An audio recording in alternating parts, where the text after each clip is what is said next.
Saya percaya banget bahwa joy atau kebahagiaan, happiness itu pilihan sebenarnya. Betul. Ya. Dan memang banyak sih Pak, apalagi di sosial media sekarang ya Pak, orang tuh merasa kayak harus kaya dulu baru bahagia katanya Pak. Betul. Karena harus ngasih orang jadi baru bahagia. Kalau saya merasa ya kita bahagia dulu karena kalau kita happy kerja, happy melakukan sesuatu yang kita cintai, baru sukses Pak. Suksesnya ngikut. Kalau udah sukses, uangnya ngikut Pak. Jadi kalau kita mengejar uang susah karena kaki kita cuma dua. Tapi kalau kita sudah kerja bagus, uang yang mengejar kita, nah itu akan membuat kita lebih kaya dengan mudah gitu. Itu yang menarik menurut saya. Kadang-kadang yang pertama kali kita tuh salah menentukan tafsiran kebahagiaan, happiness tuh loh Pak. Oke.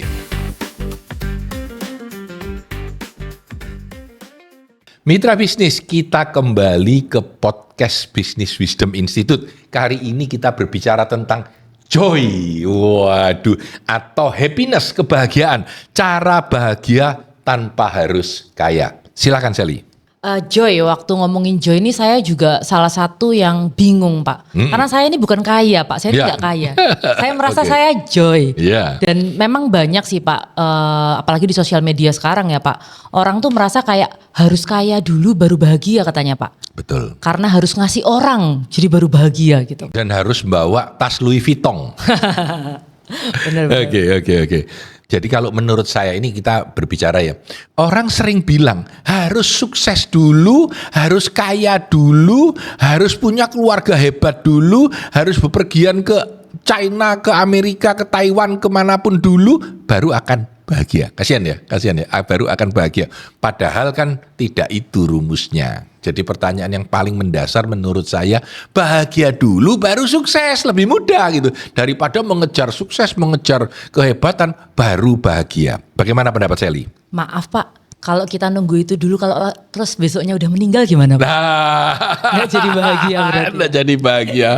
Kan banyak itu orang yang mengejar ya. Kalau mau, saya nanti kalau sudah kuliah bisa pacaran baru akan bahagia. Nah, pengsara terus dia. Sampai pada saat pacaran dia bilang, saya belum waktunya bahagia. Nanti kalau saya sudah bisa bekerja baru saya bahagia. Lalu lagi nanti kalau saya sudah bisa bekerja, dia bilang kalau saya jadi direktur baru bahagia. Susah gitu. Jadi silakan Sally, sudut pandangnya gimana? Kayaknya kalau ngejar bahagia dulu, sukses dulu baru bahagia, itu nggak ada habisnya kayak kata Bapak. Dari SMA nunggu kuliah nunggu kerja nunggu ini, terus ketika udah mengira akan bahagia, umurnya udah nggak diperpanjang. Nah ini kan repot ya. Repot. Jadi atau sudah tua sakit-sakitan. Ya, ternyata nggak bisa luar negeri, duitnya udah ada, tapi nggak bisa pergi. Iya, duitnya kan sudah ada nggak bisa pergi. Ya betul. Kalau saya merasa ya kita bahagia dulu karena kalau kita happy kerja, happy melakukan sesuatu yang kita cintai, baru sukses Pak. Suksesnya ngikut. Kalau udah sukses, uangnya ngikut Pak. Oke. Itu ada kalimat katanya kalau orang itu kakinya 2. Uang itu kakinya 4, maksudnya ujungnya 4. Karena dalam bahasa Mandarin disebut sekeciau. Ciao itu kaki bahasanya atau ujung sudut 4. Jadi kalau kita mengejar uang susah karena kaki kita cuma 2. Tapi kalau kita sudah kerja bagus, uang yang mengejar kita, nah itu akan membuat kita lebih kaya dengan mudah gitu. Itu yang menarik menurut saya. Kita nanti akan berbicara banyak tentang bagaimana membangun joy itu ya. Karena joy itu kita percaya justru akan mendorong sukses kita, bukan dibalik gitu, bukan dibalik ya. Jadi bagaimana supaya kita bisa lebih bahagia. Mitra bisnis, kita sebentar lagi akan masuk ke dalam materi yang kita sebut konsep kebahagiaan.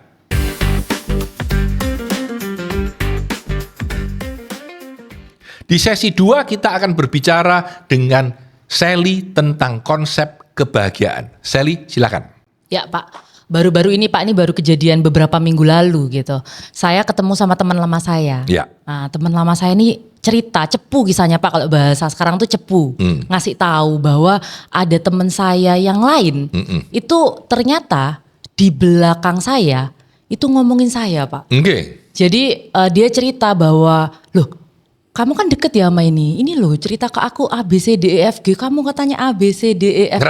Ngerasanin Pak. Yang padahal mungkin saya gak ngelakuin itu gitu loh. Nah saya merasa bahwa ketika itu pilihan saya cuma 2 Pak. Tanya sama teman saya, atau ya udah saya udah gak mau tahu, gak usah berhubungan lagi. Pilihan saya cuma 2 itu. Tapi saya punya pilihan ketiga, Pak. Saya pilihan ketiga saya diem dulu karena orang itu tidak menjelek-jelekkan saya depan saya, Pak. Ya. Dan saya nggak usah mikirin karena ya udah saya tahu teman saya baik banget ini sama saya, kalau ketemu baik ternyata di belakang jelek-jelekin ya udah. Tapi menurut saya bahagia itu ya kita yang tentuin, Pak. Kalau orang lain mungkin bisa mikir, waduh mencekno ya pas segala macam, akhirnya nggak nyapa lah atau bertengkar lah. Itu sebenarnya pilihan sih, Pak. Saya setuju banget. Jadi secara umum saya juga setuju. Jadi banyak orang yang merasanin saya juga atau mengolok-olok di belakang saya. Dan buat saya, selama dia tidak ngomong di depan saya, I don't care. Ya, bukan masalah kita gitu kan. Bukan urusan saya. Betul. Begitu. Nah, silakan. Kalau menurut Sally, kebahagiaan itu seperti apa sih? Monggo. Ya, sebenarnya kebahagiaan itu sesuatu yang simple, Pak. Ini saya sering banget nonton podcastnya Deddy Corbuzier, Pak. Ya. Itu ada co-hostnya namanya Vidi Aldiano, dia artis penyanyi gitu. Kalau kita lihat podcastnya, Pak, setiap hari Sabtu 1 jam sampai 1 jam setengah. Vidi itu bahagianya minta ampun, Pak, ketawa, friendly. Tapi ternyata mungkin Bapak nggak tahu, Vidi ini kanker, Pak. Jadi beberapa minggu sekali dia harus kemo segala macem. Menurut saya itu juga pilihannya dia bahwa aku kanker terus mau diapain? Kan nggak bisa diapa-apain. Yang dia bisa adalah hidup lebih bahagia, lebih bermakna, mungkin mencari legacy. Dan bermanfaat untuk orang lain. Betul. Membuat dia punya lagu baru launching tuh senyumin aja dulu, Pak. Jadi ya udah senyum aja dulu. Gitu. Itu kan sebenarnya meng-create joy dulu daripada suksesnya dulu gitu, Pak. Cerita yang menarik banget ya. Saya percaya banget bahwa joy atau kebahagiaan, happiness itu pilihan sebenarnya. Betul. Ya, ketika sesuatu terjadi kita mau apa? Yang tadi Sally cerita, kita mau marah, kita mau selesaikan, kita mau lupakan. Antara thought, pikiran. Jadi misalkan tiba-tiba, aduh, acaraku mau keluar kota di cancel. Nah, Anda bisa marah-marah. Wah, kenapa dulu nggak direncanakan di bulan depan? Kenapa nggak begini? Atau Anda bilang, ya udah, kita bikin kegiatan lain saja gitu. Dan itu menarik banget menurut saya, karena sering juga dikatakan bahwa joy itu kalau orang berbahagia, orang optimis, orang positive thinking, itu lucknya bertambah, hokinya bertambah. Jadi rezekinya bertambah, sehingga itu penting banget untuk disadari. Ya, silakan. Setuju banget, Pak. Setuju banget sih.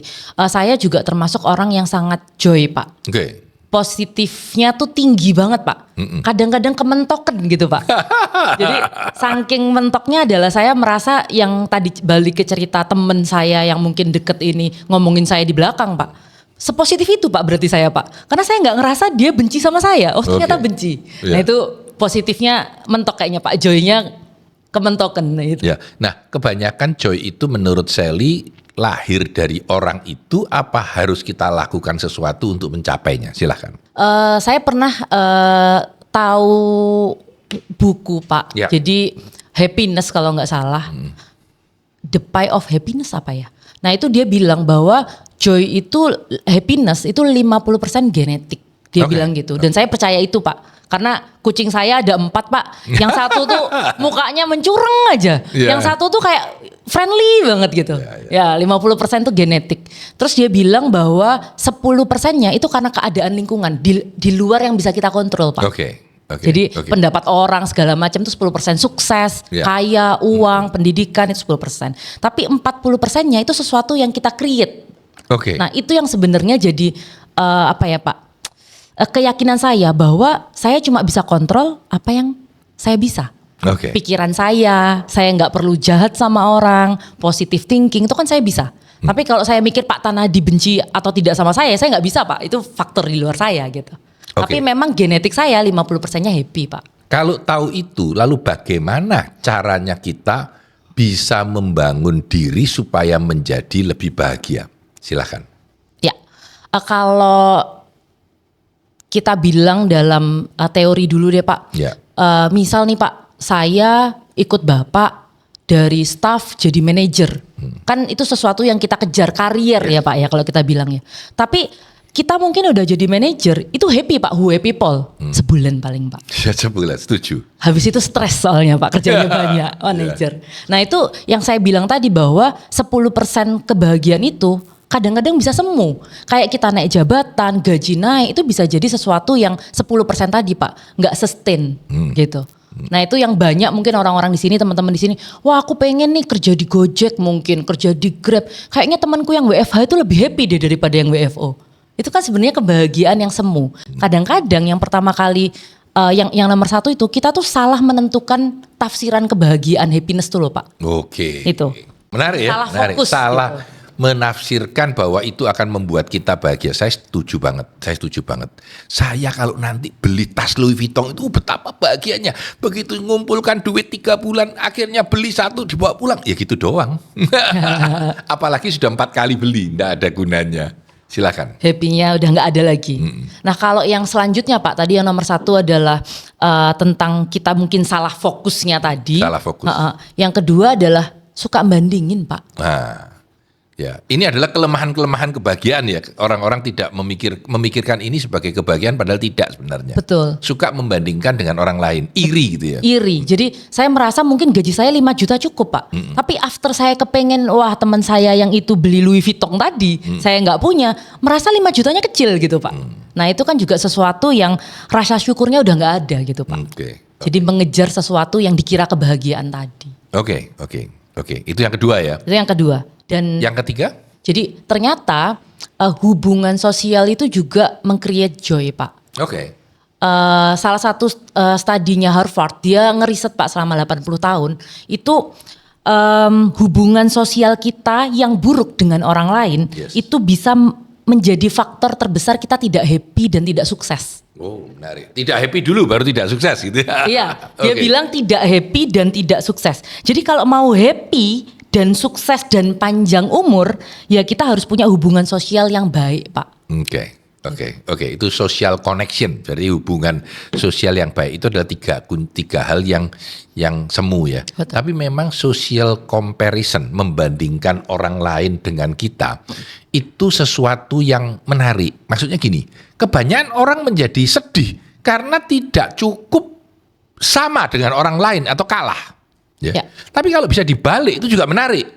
Jadi ada cerita seorang anak kecil usia 5 tahun yang selalu merengek-rengek, menangis, meminta kepada orang tuanya sepatu baru. Sampai dia jalan di depan rumahnya ada anak kecil yang tidak punya kaki. Ya, ketika lihat orang lain tidak punya kaki, dia merasa, aduh ya udah aku nggak usah beli sepatu juga enggak apa-apa, aku sudah punya kaki. Jadi social comparison yang bisa diarahkan menjadi positif akan positif. Ya. Kalau arahnya sudah negatif, tidak puas terus akan sengsara. Ya. Oke, Sally, kita kira perlu sekali untuk memberi tip kepada teman-teman. Tadi kan kita bicara cara bahagia tanpa harus kaya. Nah, silakan, ayo kita bicara justru intinya apa gitu. Silakan. Iya. Yang Bapak ceritakan tadi kan berarti meng-compare dengan orang lain ya Pak. Maksudnya Ya. kebetulan nemu Pak. Kalau nggak nemu kan kita nggak bersyukur dapat sepatu Ya. baru Pak. Jadi kalau saya memang tipenya kan positif banget Pak. Ya. Jadi saya nggak perlu effort, less effort lah Pak. Tapi buat teman-teman yang mungkin merasa hidupnya kurang terus, itu bisa meng-create rasa syukur Pak. Oke. Jadi mungkin bisa kayak klasik lah Pak. Kita tulis dalam hari itu kita bersyukur akan hari kita tuh apa. Apakah bangun tidur pagi itu kita syukuri, atau sembuh dari batuk itu kita syukuri, kita tulis Pak. Ini buat teman-teman yang mungkin rasa syukurnya tuh kecil, Oke. gitu Pak. Jadi benar-benar di-create untuk bersyukur. Setuju banget. Jadi membuat jurnal rasa syukur. Ya. Saya bersyukur hari ini karena masih sangat sehat, bisa jalan tanpa kursi roda, bisa lari-lari walaupun tadi ketinggalan bis gitu ya. Ya. Saya bahagia banget karena hari ini saya sehat. Itu akan menambah joy kita dalam kehidupan. Ya. Oke, silakan yang berikutnya. Yang berikutnya mungkin balik ke hubungan sosial kata Harvard Ya. tadi ya Pak ya. Mungkin teman-teman yang gibah kalau bahasa Jawanya ya kayaknya ya, yang suka ngomongin orang di belakang itu mungkin kerjaannya kurang Pak. Jadi mungkin harus mencari community, kesibukan, activity gitu Pak, yang positif. Mungkin gitu Pak. Itu menarik itu. Jadi harus punya kerjaan yang jelas dan tujuan hidup mau apa gitu ya. Kalau kakek nganggur berbahaya karena nganggurnya itu justru membuat kita berpikiran yang tidak-tidak. Betul. Mungkin itu. Aneh-aneh, betul. Oke, selanjutnya silakan. Dan mungkin tips terakhir buat teman-teman yang memang 40%-nya kepengen banget meng-create joy karena 50% tadi genetik, 10% kita nggak bisa kontrol, yang 40% kita bisa kontrol itu melakukan hal-hal yang bermakna. Oke. Jadi mungkin membantu orang, Ya. mungkin kalau saya bikin webinar tentang sosial media, terus untuk UMKM misalnya Pak, Ya. itu kan sesuatu yang kita bisa create dan under control kita. Jadi melakukan sesuatu yang bermakna, nggak usah gede, kecil yang kita bisa aja. Oke, setuju sih. Itu biasanya kalau kita melakukan sesuatu yang bermanfaat untuk orang, yang berdampak, yang segala macam. Karena itu sering-sering orang pergi ke rumah yatim menolong, melakukan apa gitu ya. Ketika kita melakukan itu justru kita juga merasakan bahagianya. Betul. Oke, mitra bisnis, setidaknya itulah yang sharing kita tentang konsep dari kebahagiaan.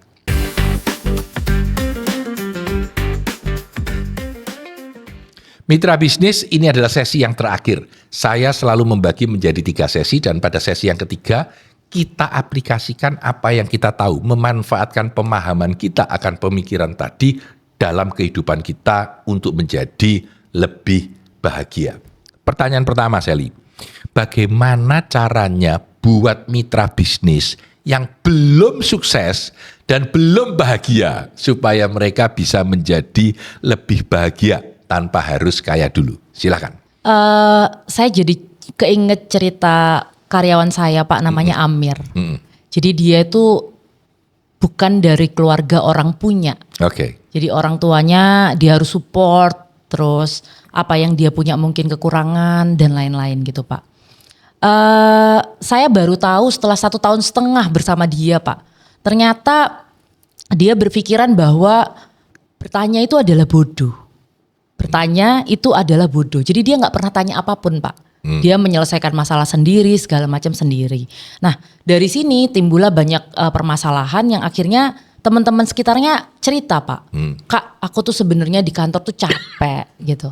Capek karena banyak sekali cerita-cerita tentang keluarga yang sedih. Menurut saya buat teman-teman yang belum bahagia dulu ya Pak ya. Keadaan di rumah kita itu bukan pilihan kita.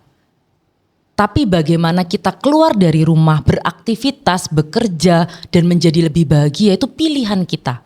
Jadi buat teman-teman yang punya kesengsaraan hidup, semua orang pasti sengsara, nggak ada yang nggak. Pak Tanadi mungkin uangnya udah banyak pun pasti ada dukanya sendiri gitu kan ya Pak ya. Jadi buat teman-teman yang belum bahagia, melihat perspektif yang tadi Pak Tanadi di sesi sebelumnya bilang, dapat sepatu baru tidak bersyukur, tapi lihat anak lain yang mungkin nggak punya kaki, kita jadi bersyukur.